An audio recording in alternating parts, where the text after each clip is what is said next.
Hello everyone, this is Kimberly with Hungry Bear Farms. I'm going to show you today how to make your candles with a silicone mold, how to put a wick through them and get the process started.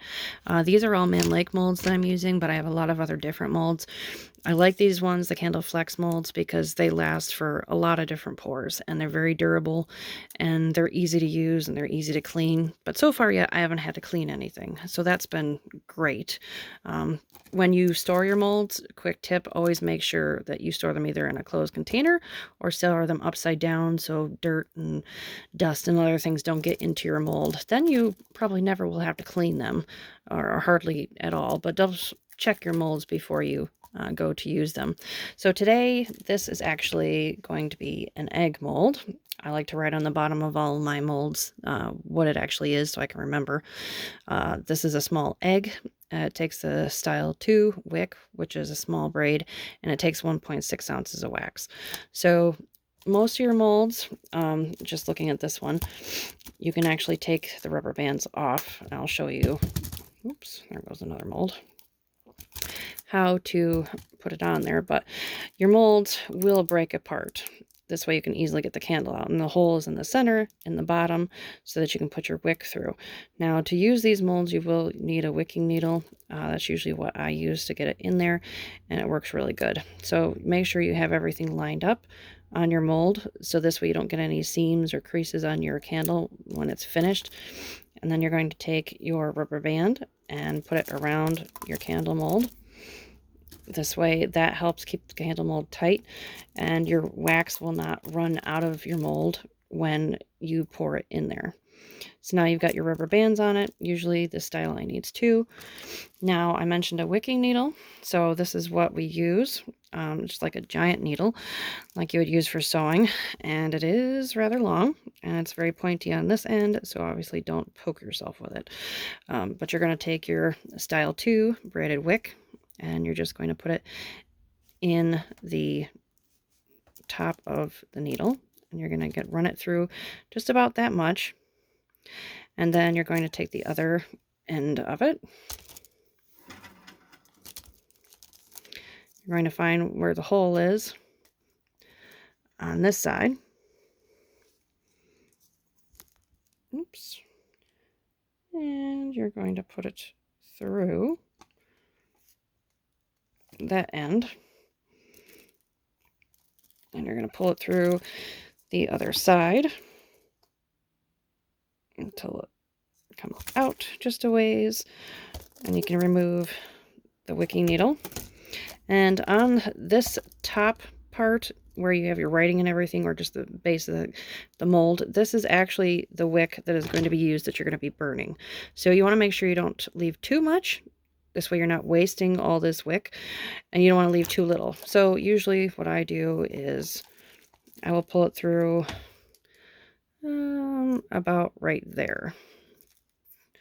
So I leave about that much on the bottom of it, and then you'll set your mold down.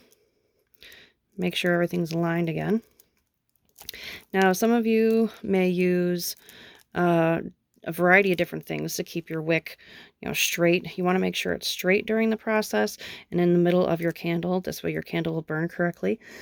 And you're going to use a variety of things you could use, I should say.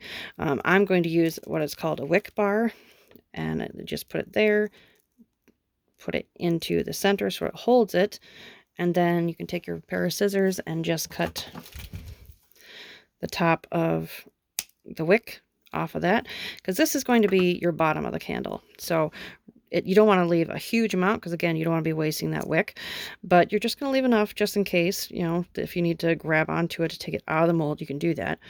So what I normally do is make sure it's in there. You don't want to yank it on it to make it super tight, because then your candle won't burn properly. You just gently keep it in there so it's good. While I pour the candle, I usually will back it off like this, and I'll show you how to pour it in a second. But once I get the hot wax in there, then I will move this forward and readjust the wick so that's actually in the center of the candle. So that's how you want to be able to pour it. So now everything's set, ready to go. I've got my wax all melted, and I'm going to pour my candle real quick so you can see. You can use a variety of different containers. But just try to get the wax in there and pour it as fast as you can. Yes, I'm a sloppy candle pourer sometimes. It doesn't really bother me. I have paper down on my tray. If I get a little wax spilling, it's not a big deal because it lifts right up and I reuse the wax. Yes, I probably should not spill over when I'm trying to show an instructional video, but had a little bit too much coffee today, so here's this. You center your wick bar, or if you're using bobby pins or some other way to have the wick there, just make sure it's in the center of your candle. And I'll lift this up so you can actually see what it looks like here. You know, it's in the center of the mold. That's very important for your candle to burn correctly.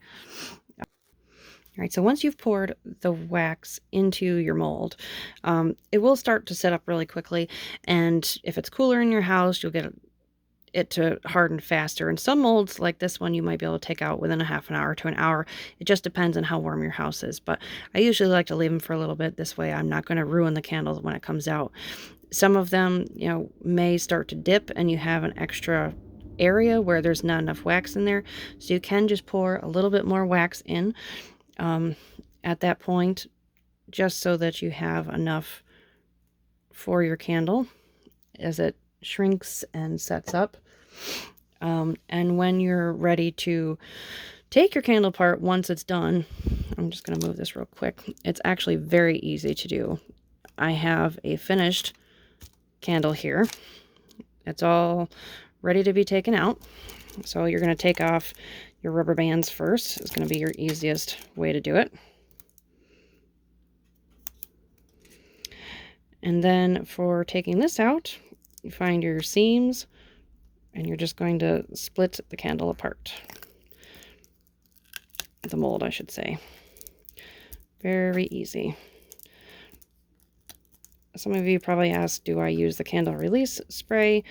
Not with these molds, because these molds are very good silicone molds, so you never have a problem really with getting the candles out of them. So here I've got the finished egg. This is the small egg mold that Man Lake carries, that we also sell in our store. It's very easy to make. When you take your candle out, what I usually like to do is just trim the bottom off here, and I will cut the bottom off. There's a little bit left here. You can use a knife and just get the edge of the rest of that wick off the bottom. And then I'll use a hot plate and I will just make sure the bottom of the candle is finished. I'll rub it on the hot plate to melt it so that it's flat. And this way the candle will sit nicely when it's on something, on a surface. And then I will trim the top of the candle. So you have your small egg. It's very easy to make a candle at home. I suggest if you're a beekeeper and you've got extra wax, try to make some candles.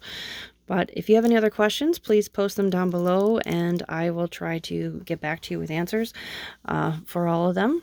I hope you enjoyed how to make a candle in a silicone mold today, and please check out the rest of our videos on our YouTube page and subscribe to Hungry Bear Farms, and we'll have more videos here soon.